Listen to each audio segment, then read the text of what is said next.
चंदनपुर गांव में एक लालू नाम का किसान रहा करता था। उसके 2 बच्चे थे। एक का नाम रोहन था और पुत्री का नाम सोनी था। और उसकी पत्नी और वह घर पर सोफे पर बैठकर चाय पीते थे।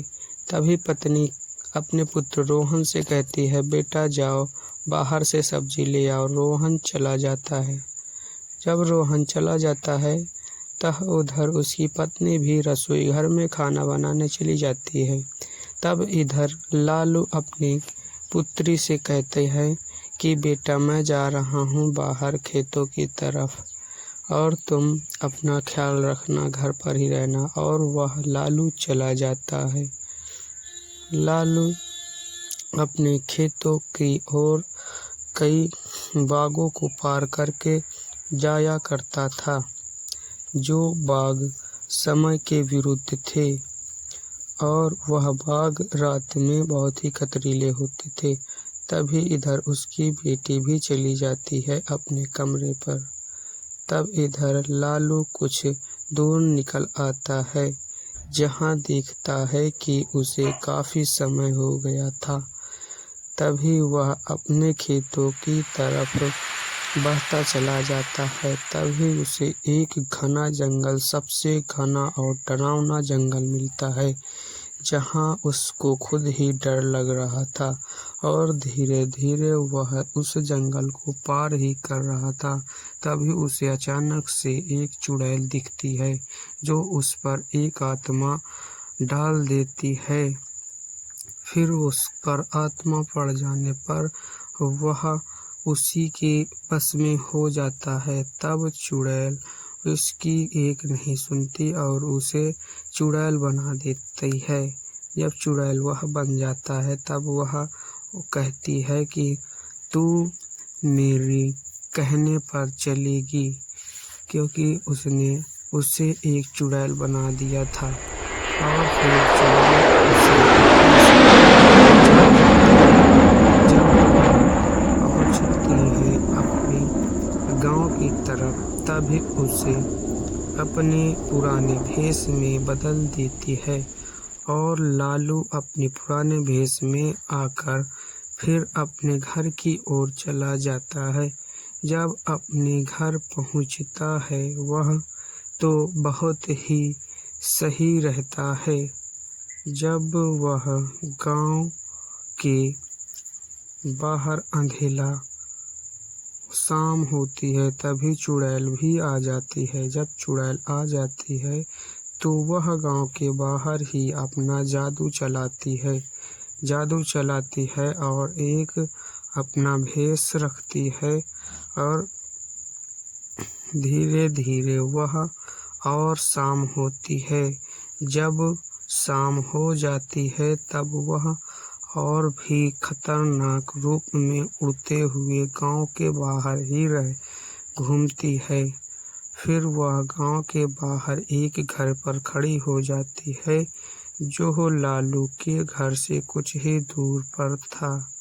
और वह वहीं से लालू के ऊपर नजर रखती है। जब लालू घर पहुंचता है तो वह उसके बच्चे खेलते हैं और वह जाकर सोफे पर बैठकर अपनी पत्नी के साथ चाय पीने लगता है। चाय पीते हैं दोनों।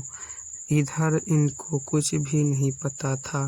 चाय पीते पीते अचानक से रोहन के ऊपर उस चुड़ैल का वास होता है। तो रोहन की आंखों में कुछ शैतानी सा चक्कर होता है, जो उस चुड़ैल ने किया था। उसकी आंख सफेद हो जाती है, जिसे उसकी पत्नी देखते ही गिर जाती है। तभी उसकी बेटी सोनी पास आकर रोने लगती है और अपने पिता को नहीं देखती, रोते हुए अपने मम्मी के पास पहुंच जाती है। तभी उधर से उसका बेटा भी रोहन गिर जाता है और खड़े होकर रोते हुए अपने मम्मी के पास आ जाता है। तभी इधर लालू शैतानी आत्मा से परे हो चुका था, जो अब सब कुछ भूल गया था। तभी इधर यह देखती है चुड़ैल कि यह आत्मा नहीं निकाल पा रहा है। तभी इधर लालू खड़े हो जाता है और उस औरत के ऊपर, जो उसकी पत्नी थी, उसके ऊपर 2 लात मारता है और लात मार के बाहर चला जाता है। और इधर दोनों बेचारे रोते रह जाते हैं। तब इधर लालू गांव के बाहर आता है। तो धीरे धीरे वह उसी के पास पहुंच जाता है। तो इधर रोहन और उसकी बहन सोनी खूब जोर जोर से रोते हैं और उसकी माँ जमीन पर पड़ी है। तब वह सोनी कहती है, रोहन तू घर पर रुक, मैं जाती हूँ बाहर एक बाबा के पास जिसे मैं जानती हूँ। वह फिर बाबा के पास चली जाती है। वह सोचती है कि मेरी माता की तबीयत ही खराब होगी। तब वह बाबा के पास जाकर खूब फूट फूट कर रोती है। बाबा भी उसे देखकर रोने लगता है। फिर बाबा कहता है कि बताओ बेटा। फिर सोनी बताने लगती है। बाबा उसकी पूरी बात सुनने के बाद कुछ विचार करने लगता है और बाबा सोनी की बात पर सुनने के बाद विश्वास कर लेता है और सोनी से कहता है कि तुम चलो, मैं आता हूँ।